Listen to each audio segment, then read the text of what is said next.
You are listening to the People Centric podcast, where we talk through the toughest challenges that people face at work and give practical advice to fixing those challenges.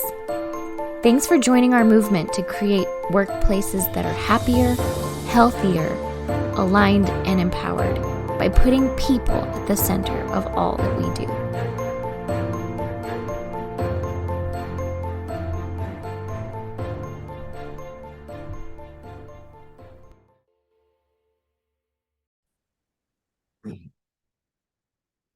Hello again, People Centric leaders, back with another episode here of our podcast. And we're excited to be joined by, of course, I'm excited to be joined by my coworkers all the time, but I'm excited more so to be joined by you, the listener. You're the one that drives this, right? You're the one that loves us unconditionally. At least that's what I hear from a lot of folks. I didn't tell you guys, by the way. I had lunch with somebody here in my hometown. She works at a bank, and she said, I told her we had a podcast, and she said, I know, I listen to it all the time. We have so many listeners that I don't know that listen to the podcast. So guys, what I'm saying is be on your best behavior. You never know who's listening. It might be somebody right down the street. Diana, I'm looking at you. I legit thought you were going to be like, I'm so excited to be joined by especially Diana and Bethany. Like, I thought you were just going to like shout us out specifically. No.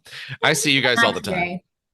I see you guys all the time. But I will say this, as I guess you can tell, Diana and Bethany are both here. Diana, I'm going to introduce you like this just so we can hear your voice. I know we just heard your voice, but I'm also going to put you on the spot. Within arm's reach, what's the most random thing that you have around you right now that you can share? We are on YouTube. This is on video too, if you'd like to see this. But what's the most random things? And I know you have kind of shorter arms, so I'm sorry if you have to get up. That's okay. Random thing. She's reaching for something. Oh, what is that, Diana? This is a Schitt's Creek ornament of David Rose, and he speaks. Let me see if I can push his button. He says things. I'm trying very hard not to connect with people right now. That's what he said. I'm trying very hard not to connect with people. That looks like the most amazing Secret Santa gift you've ever probably received. Who gave that to you? Matt Griswold. This was a gift from Matt Griswold. Oh, I totally missed that. That's amazing. He gave it to me before the party, but I didn't put it away with the Christmas stuff. He's staying on my desk all year round. Yeah, and just some behind the curtain information for the listeners right now. Most of the time, Diana and I communicate through Schitt's Creek's gifts. They're those one-liners from the show. It's pretty funny, and that's how we communicate most of the time. And our relationship is a little bit like David and Alexa's relationship on the show too. Would you agree with that? Also, I'm very much wearing a David Rose sweater today. I feel like David Rosie. There's a certain episode where David tries to sell his clothes to a local flea market because he is very proud of them. That looks like one of those, this is at least $500. And they're like, are you kidding? I couldn't give that away. Not that I think it's lovely, but it's maybe one of those. You know what I'm talking about. You hate it. That's fine. It's fine. Welcome, Diana. Bethany. Nice. Bethany, I think you're gonna so help me if you pull out a baby. What's the most random thing around you right now? Wow, it's so weird that you would say that. There's this baby right here just sitting here. It's so crazy. If you listen to our last podcast, you got to meet baby Taff on the last podcast there too. She had lots of things to say during that podcast, and she might interject today just a little bit. Yeah, you might see some feet if you're watching on YouTube. Some little feet here every once in a while. It's so cute. You should watch on YouTube. It's so cute. Yeah, they're very cute little feet. So there's that. I don't know. The other most random thing, if you want to know, is this little cardboard camera that my children have made. And if you flip it over to the back, they have some pictures. That's very creative.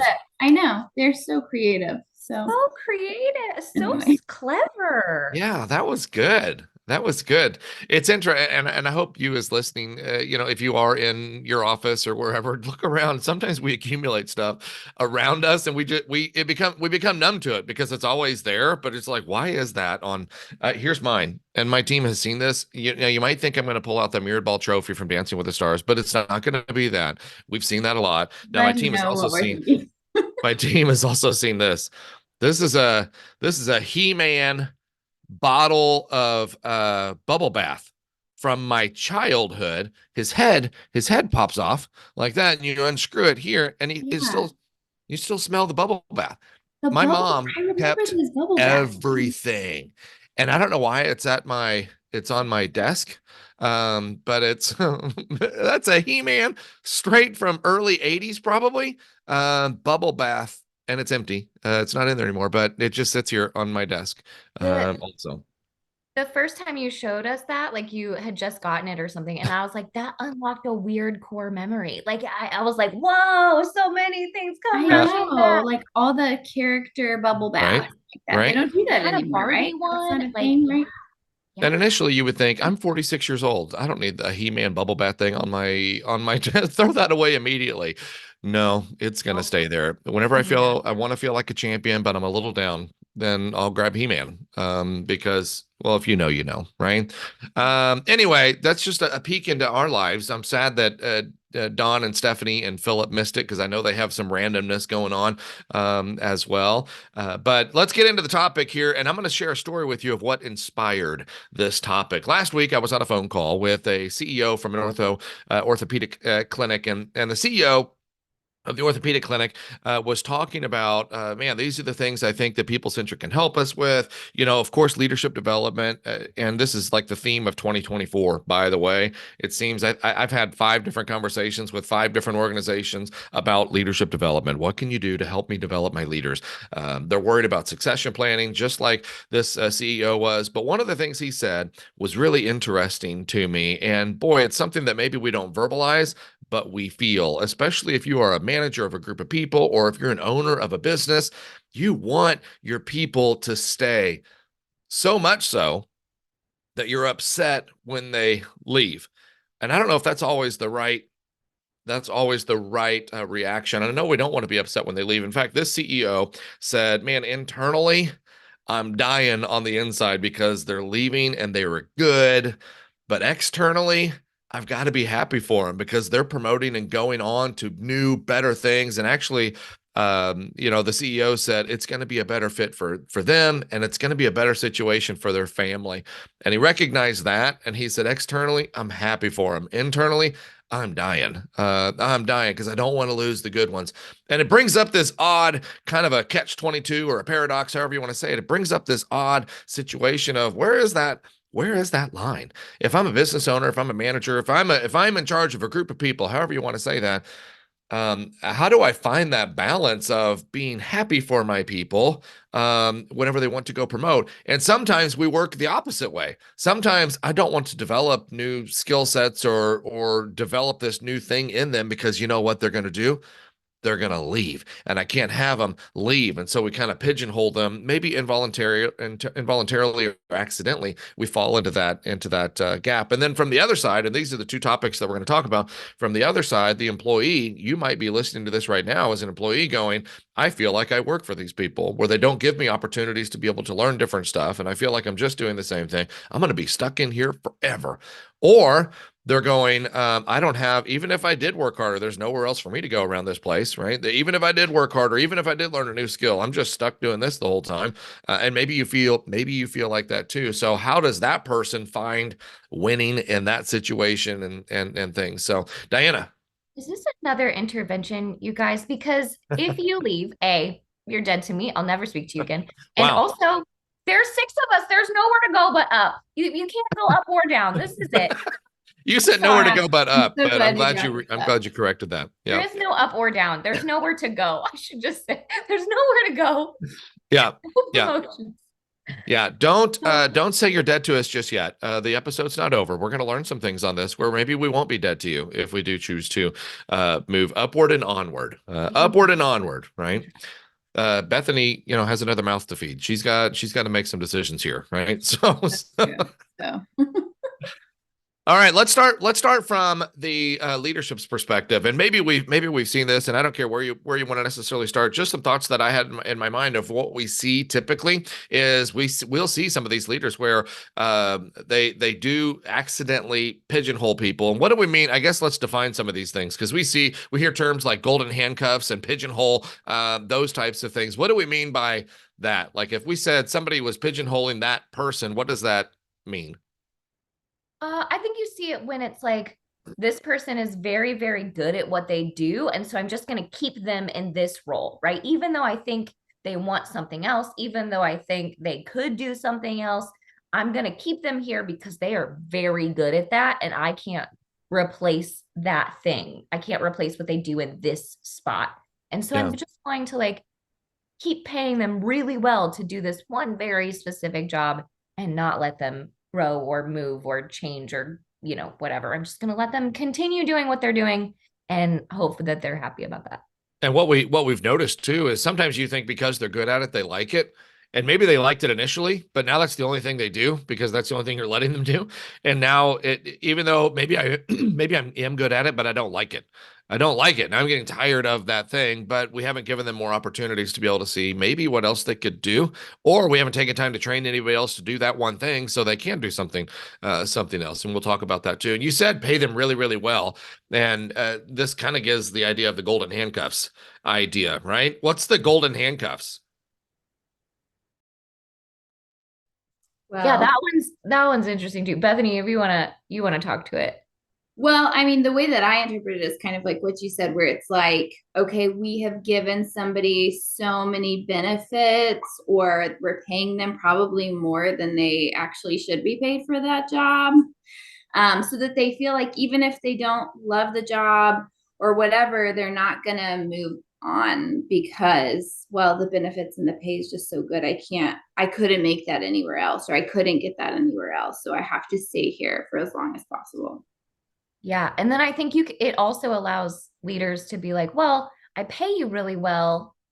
So you are going to stay, but also I can demand a lot of you. So it's sort of this like feeling very stuck thing where it's like, I do get paid really well to do the job that I'm doing, but I also have to work 80 hours a week. And they also demand me to be here on weekends. And I also can't grow or change or learn. And I can't get some of the basic things I need for work, but they do pay me really well, And you think about that, if you keep following that path, you think about that person that is stuck by the pigeonholing or the golden handcuffs, maybe they are good at that thing. Maybe they get paid well, so they continue to show up. So eventually what you have a warm body that's showing up all the time to do the job, but they become disengaged, frustrated, ultimately toxic, because they start to feel that too. They recognize that, yeah, I am being paid well, but it's not rewarding, or it's not gratifying, or I don't have an opportunity to do other things anymore. And pretty soon you have a toxic individual that you're paying a lot of money to, and that's frustrating from a business owner, as well. So let's talk about this though. How do I balance that? So let's say that I am that leader, that effective leader in leadership development. What am I hoping to be able to gain from developing that person? And this is another reason why I'm saying this. Sometimes organizations or those leaders themselves have to understand what it is. What is your brand as an organization, and what brand are you personally portraying? I'm thinking of another small business. I won't say who it is, but another small business that we have worked with, but they were frustrated about developing people, and then ultimately those people jump ship and go to the bigger company. And why am I wasting time developing these people anyway? Why am I wasting that time? And we talked about, what if you were known for being so great at developing talent, and then they leave? I mean, they're going to the other place. There's probably nothing you can do about that. But what if you were so great at developing talent, you just had a pipeline of people that just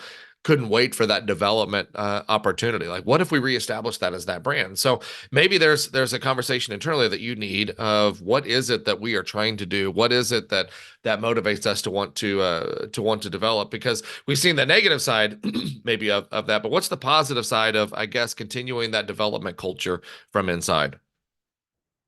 think a lot of people enjoy development, right? It's not just about the skills that you're going to gain as a company or as an organization, because you will gain some. But I think a lot of people go into work craving information, knowledge, growth, right? I don't want to come to work and just do the same job over and over every day, every week, day in, day out. I appreciate opportunities to grow. And I think our generation and the generation behind us are very growth motivated, very knowledge oriented. We want that continuing education. And so I think providing opportunities for that helps kind of everyone, right? But yeah, I don't think there's people that generally go into work and say, like, I don't really care if I learn anything new. It's fine. I don't need anything. I would say, to add to that, for employers, the benefit is that you'll probably be really great recruiters, so even if you lose, if you're known for developing people and developing talent, and then people even move on from your organization to be really successful at other organizations or in other positions or things like that, the word's going to spread about that too. And so people are going to want to come to your organization. So you might be losing really good talent, but you're going to also make it a little bit easier for yourself to recruit new people who are really excited and eager to learn and grow and be just as great. So hopefully you kind of have a continuous flow of talent coming through. Yeah, and that you kind of jumped us right into that. Maybe that next question I was going to ask too. Like, if we know that it hurts when people leave, and we know that we're going to be frustrated because now I have to interview, now I have to backfill, now I have to train. Maybe there's some steps you could take ahead of time in anticipation of what this looks like. How do we, maybe what are some tips to be able to help leadership prepare for that? Prepare for, I don't want to say that person leaving, but prepare for people leaving. There's probably some things they could do. I'll start with my thought here is a lot of times when we have this conversation, and the same thing that CEO said last week, like, I need to identify some succession planning here. I'm not sure who the next leaders are, which you can imagine if that's you and so leaves and I don't know who the next leaders are, that probably is a moment of despair there, because I have no clear sight of who the next leader would be. And I'll piggyback on that and say, not only do I not know who that person is, I'm not even 100% sure exactly what all that person did or what that next person might need to know. That person's maybe been in the job for 5 years.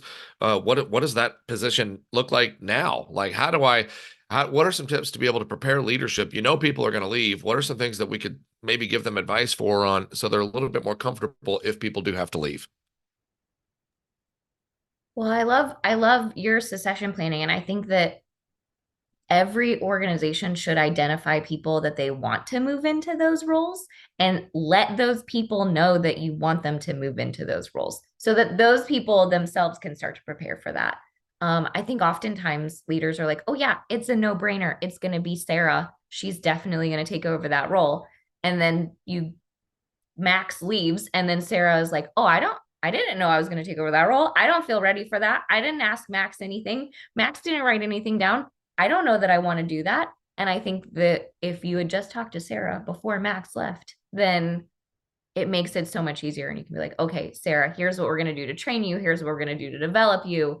Max, you need to meet with Sarah regularly. You need to write down your processes and your procedures and allow her to ask questions. Like, we're not pushing anybody one direction or another. We're just making sure everybody has the training that they need for that. I love it that you said that to let them know too. Let Sarah in on it. Like, we think a lot of you. In fact, I might want to start giving Sarah, in your example, some more opportunities. Like, I think a lot of you, I want you to be prepared for this. Are you okay if we delegate a couple of additional things for you right now? Every time I say that, I think of like social media. Social media is this horrible, toxic place for that mentality. Have you know? I saw a video the other day of like a lady. She was like looking at a clipboard, and the pages were going, and the caption above it was like, looking to see where in my contract or my job agreement it says that I'll do all of these additional responsibilities for no more pay. And it's such a horrible mentality. You're toxic. You're toxic, and that's breeding a horrible message. And we can talk more about that later. But the mentality of Sarah to be able to go, you know what? I do want to be in a good position. I love it that you love me. I love it that you think a lot of me. Yeah, I think if I want to be prepared, if I personally want to do a good job in that thing that you're trusting me to do, yeah, I do. I probably do need some additional skill sets. Can you train me in this, or can I have an opportunity to maybe do this? Not because I'm after more money, but because you're trusting me with this. And I think good employees are like, yeah, please help prepare me for this thing that you're trusting me with because I want to kill it for you too. Yeah, and I think it's important to remember that like succession planning only works if your people are happy and want to stay, right? Like it's not going to work if everybody is that toxic person and unhappy and doesn't want more responsibilities. So like you do have to build a organization and managers that care and that want people to stay and want, so it's not all about the like exit. It's about the culture that you're creating to keep people there too. Yeah. Yeah. The other thing that you said that I kind of pulled out from that too is there was nothing written down on the job, which you can imagine that's a moment of despair for the leader too, going, "Oh, that person left," and then their first their first item of business the next day is like, "Let's find out what they did. What did they do? What was it that they were doing, and who needs to fill that?" And that's a horrible feeling, probably. We're now, you're completely behind the eight ball, so to speak. And so maybe take a look around. Do we have, I'm not saying job descriptions, but do you have good understanding of what role clarity looks like with the team? Like, what are the things that you're asking them to do? What are the things that they think you're asking them to do? How do Your they job prioritize their description. time? Your job description. Yeah, those types of things. And You so, said Bethany, I not. know, say it again. I was just laughing because you said I'm not necessarily saying job descriptions, and I'm saying yes, job descriptions, do it. Just don't mess around. It doesn't have to be complicated. Just write some stuff on paper and put a title on there, and that's all you need to do. So Yeah, but also like the standard operating procedures too, like how they go about doing that job description, right? Because sometimes that was all the leverage the employee had because they were the only one that knew how to do that. And you can imagine now they leave and it's like, job description, let's pull that out. But how did they accomplish what? I know that we have to do that. How did they do that thing? I don't know the steps to accomplish the description there. How did they go about doing that thing? And that you can, if we can capture some of that stuff early. Again, that's one of those breathe easier times, I think, for the leader too. Diana, were you going to add to that? I was going to add that I also think job descriptions are living documents, so they should change often as the job changes, right? If I'm in a job for, I don't know, 10 years, my job is not the same as it was on day one as it is today. If you're on a job for 3 years, it's not the same as it was on day one as it is today. So update your job descriptions as you go. Maybe do it every time you do a performance evaluation. Say, like, what things have you taken on and what have you been doing so that your job description is up to date and current. But that's a bit of a tangent that Bethany and I could talk about for a long time. I'm telling you, from the stage of those conferences, I asked that question quite a bit. Like, hey, when's the last time you saw your job description? Anybody have your job description? And very few hands go up. Right, we're just operated in, and part of you is like, I don't need a job description. I've been doing this job forever. I know exactly what this takes, right? I mean, nobody knows this job better than I do, and that might be the problem. Maybe other people do need to know what that job looks like or how you're filling your time. What is it that you're doing? And I'll tell you what else, and this is maybe a tangent of mine that I see so much. If we don't have a good understanding of that, that just turns to frustration. Like, I don't even, the leader's going, I don't know what those people do all day. I don't know what they're doing with, I don't know why they're doing what they're doing. You know what I mean? And then the employees going, I'm not appreciated for anything that I do around here. They have no clue half the stuff that I do around this place. And then you see that frustration, but I digress. If we're talking about helping people leave gracefully, as a leader, if I have some of those standard operating procedures in place, if I have the job descriptions in place, if I have a good understanding of succession planning, I'm going to take that conversation much more gracefully that you need to leave, and I'm going to support you on that path because I feel good internally that I have a good path forward for how we are going to move, and I can help celebrate your success at the same time because I feel comfortable with where we are. Let's talk about the employee's perspective. What if I am that employee that feels like I don't have any of these opportunities? There's nowhere to go. There's nowhere to grow. What are some steps that they can take maybe to help them? And I say two different ways: help them internally be the best version of themselves at work, but then also maybe help them get ultimately what it is that they want, and maybe that is to leave gracefully as well. Where do you want to start? I'm going to start with sort of a controversial one, maybe, but like state your intent. Like tell your leader what you want. If back in the day, I had a employee come to me and say, I want your job. And my first reaction was like, well, I work here. You can't have it. But then my my second reaction was like, oh, cool. Well, let's get you to that. Right. I understand what you're saying. You want promotion, you want growth, you want to know what I do, you want to understand it better. So let's teach you that. Why can't I teach you everything that I do? I should be able to teach you everything that I do. And you should be gunning for my job if you want it. Like, I'm going to get you there. So I think if that's the opposite, by the way, of what Don's experience was whenever he told the CEO that he wanted to be CEO, and they like scribbled it out and sent it back and said, Don, be serious. Be serious. Yeah. What do you like, you can't be CEO. You handled it. You handled it better, Diana. Well, thank you. Thank you. And but you know, we're a small team and I very much valued this human being. And so they weren't just like a number or whatever. I think Don was like a weird just number in a giant machine. But regardless, I do think that person stating their intent to me and saying, I really do want to grow. I really want to learn. I want to be able to do the things that you're doing was such a mindset shift for me as their leader. I could then, you know, say, hey, I'm gonna go do this thing. Do you want to learn it? I'm doing this thing. Do you want to try it? And it just gave them so many more opportunities for growth that I would not have given them if I did not know that they wanted it.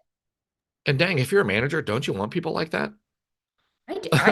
I do. That's your team. Don't you want people coming to you like that? Yeah. I will still say that she was one of the most challenging people to manage because she wanted growth so bad, but it was still really good for me to be like, yeah, let's do it. Let's get you what you want to know. Yeah. Yeah. And then you fired her. So anyway, I'm just kidding. Not fired. I'm just kidding. Wow. No. I'm just kidding. She Sorry, tried to take my job, so I murdered her. That was it. That was it for us. You know, one of the things that you talked about too before we started recording as we were going through this, one of the things, Diana, that you talked about that an employee can do to prepare is to be able to maybe start writing some of those things down and helping to train somebody else, like a peer. I know it's not your job. I know you're not the trainer. I know you're looking out for you, but maybe the end result of that is that you get ultimately what you want if you can help others feel more comfortable that the thing that you're doing now is going to be taken care of because you helped train other people the processes that you're following there too. And I think there's some credence to that. Is that captured in like an SOP, or how would somebody go about doing that? Like, let's say there's an employee listening right now and they're like, how do I just, you know, I sit next to Gladys. Do I just tell Gladys, like, hey, Gladys, this is what how do they go about doing that? And maybe what's the right approach for doing that? You know, there's probably 100 ways you could do it, and I think it depends on what it is. But I had a lot of success when I was, you know, coming through the ranks or whatever you want to call it. I had a lot of success of just looking at my coworker and being like, "Hey, I'm going to be unavailable to do this thing. Can I show you how to do it so that you can do it? I'm going to be on vacation. I'm going to be, you know, in a different meeting or whatever." And just sort of say like, "You can totally know how to do this.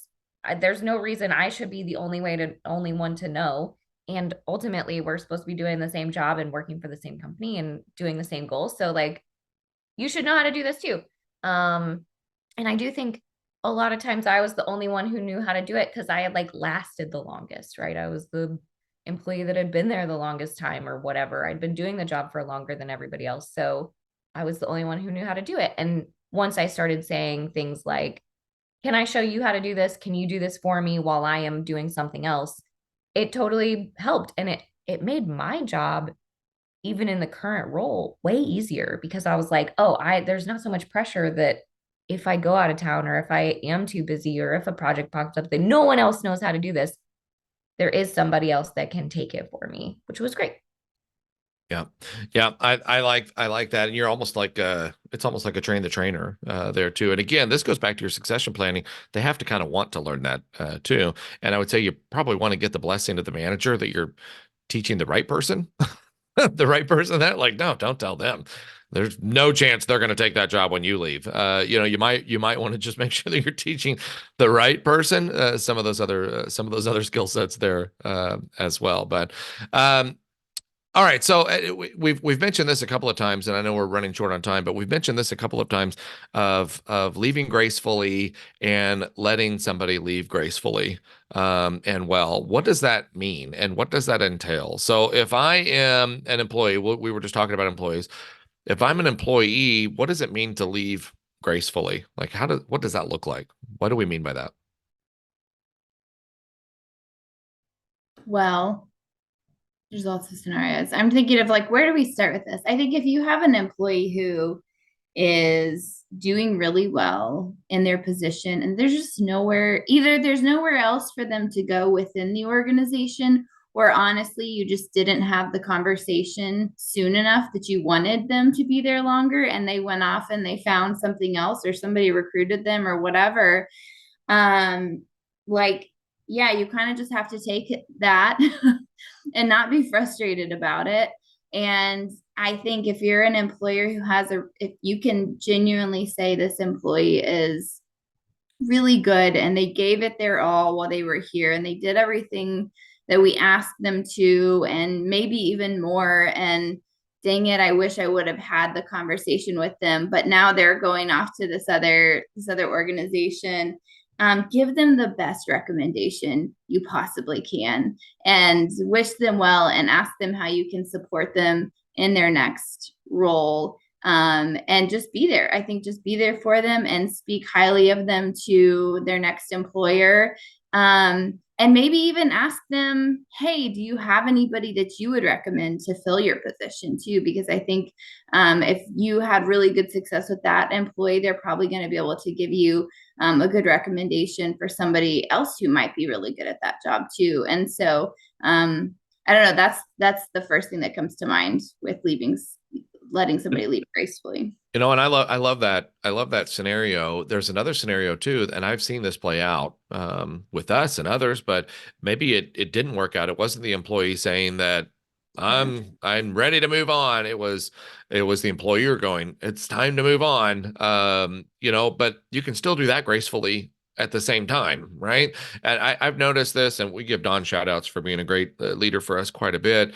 But I've known this where employees of the past weren't working here anymore. It just didn't work out, but Don will still meet with them and go take them to a cup of coffee and coach them up and help them find another opportunity that maybe suits them well. And I've seen that a lot too. I think that goes right in line with letting them leave gracefully, and so I would say regardless of the circumstance, I get it. There's crazy circumstances, but you can still allow your folks to leave gracefully, support them. And again, those are going to be one of your biggest billboards whenever they leave, whether they left well or not. How do you want them talking about you or your organization moving forward for recruiting purposes as well? So, Diana? Yeah, something Don and I talk about a lot for both sides, the employee and the employer, when someone is separating employment, is the thankful aspect, right? As the employee, I hope that you are thankful that the company has paid you and provided you benefits and, given you training or skills or whatever. I hope that you're thankful for that. You could also be thankful that you learned tough lessons like what not to do, right? You could be thankful for those things. And then as the employer, we are always very thankful for the work that employee provided, whether it was 100% top notch or not. I'm thankful that they took the time to be part of our team, that they, did work for us, whether I thought it was great or not. Like, I'm still thankful that they did that because I think that's important. As humans, we treat people like humans, right? Like, so I think it goes both ways. And I think thankfulness is something that we don't talk a lot about in the exit part, but I really encourage people to be thankful on both sides of that process. Well, that's good. That's great. And that came from Diana. We want to give her credit because we beat her up a lot of times for being this, this mean one. But I she's am the mean really, one. yeah. That's Don's. That's all Don, guys. And I'm gonna finish with this. If I am that leader, I can hear maybe some of those managers or business owners going, yeah, but how do I know where my people are? How do I know that they're thinking about leaving? How do I know what they don't know? How do I, something that we like to say quite a bit, and I hear Don say this, Diana, you say this as well. You happen to have an expert on exactly what they're thinking in-house. And that is that person. And sometimes we don't know because we don't ask. If there's not an opportunity, if there's not an opportunity that you all have now to be able to sit down regularly with your folks on a one-on-one basis, and if maybe you have no agenda, but it's just like, hey, how's it going? How are you feeling? Do you need anything? Is there a training that maybe you feel like you need, or are there any perceived injustices that I don't know about for the last quarter? I don't want to get blindsided by that. Like, is there something? How you feeling? How's the job? How's life? All of that stuff. Just creating that time, man. Not only will you be able to learn some stuff that you probably weren't expecting, but if you do that over a period of time, you're going to build trust, you're going to build partnership, you're going to build relationship, and you're probably going to build an employee that, you know what, when it does come time that they do feel like that, they're not just going to go, they're going to sit down and have a conversation because you've started that as just something that we do. Just this open line of communication with trust and partnership too. So I would encourage you with that. Anything else to add to this topic from either of you, Bethany, Diana? Anything else that you would add to this or feel like we haven't talked about, or something you feel like a pearl of wisdom we need to throw out there? I mean, I think my thing is that if you really aren't getting what you need from your company or your manager or your employer, ask for it first before you're like, I'm absolutely done and I'm throwing my hands in the air, because leaving is hard and transitioning is hard and it disrupts, your goals in your life and all of those things. So if you really do want something, start with the conversation and ask for it. No, I think that's really good. And we were even just talking about, like, what are some other things that employees could do to get some of that development. And so I think it's, what you said, Diana, the first conversation needs to happen internally with your boss, to say what opportunities are there. And then I think other than that, whether it's internal, the answer is yes, absolutely. We could totally see you here. We'd like to see you improve in this area or whatever it is. Or if the answer is no, okay, fine. I think then another just resource to think about too is, like, who in your life could be a really good mentor for you that is in a position that can speak some wisdom into you about the type of position you want to be in, who can tell you the truth, who can challenge you, all of those things, and find that person too, and maybe spend some time with them and ask them some questions to help you get where you need to go in terms of development. Awesome. I think we've covered it well. I think that's an interesting topic and something that seems to have popped up recently. And so I'm glad that we took some time to talk about that. If you have other topics, of course, or want to share our podcast, like, we're open to all of that. Feel free to interact with us on social media as well. You can catch us on the podcast link. You can catch us on YouTube. I mean, we are everywhere, so much so you might become sick of our faces here pretty soon. Like, we're all over the place, and we love it as well. So anyway, I hope that you enjoyed the topic. Hopefully you took something from it as well. I'm going to say something that I told my son he's in the military, and I said, man, listen, I'm proud of you. I'm proud of you guys. You're probably doing a better job than what you're giving yourselves credit for right now. And new year, new you, right? Get out there and go be awesome. You got this. Thank you for listening to the People Centric podcast. We are so grateful for you joining us every week. If you like this content, please like and subscribe. Also, feel free to share on your social media with everyone that you know. It really does help us. If you would like to contact us, I have put our information in the show notes. Please reach out anytime. We love hearing from you. We will be back next week with a new topic. Until then, be well and lead well.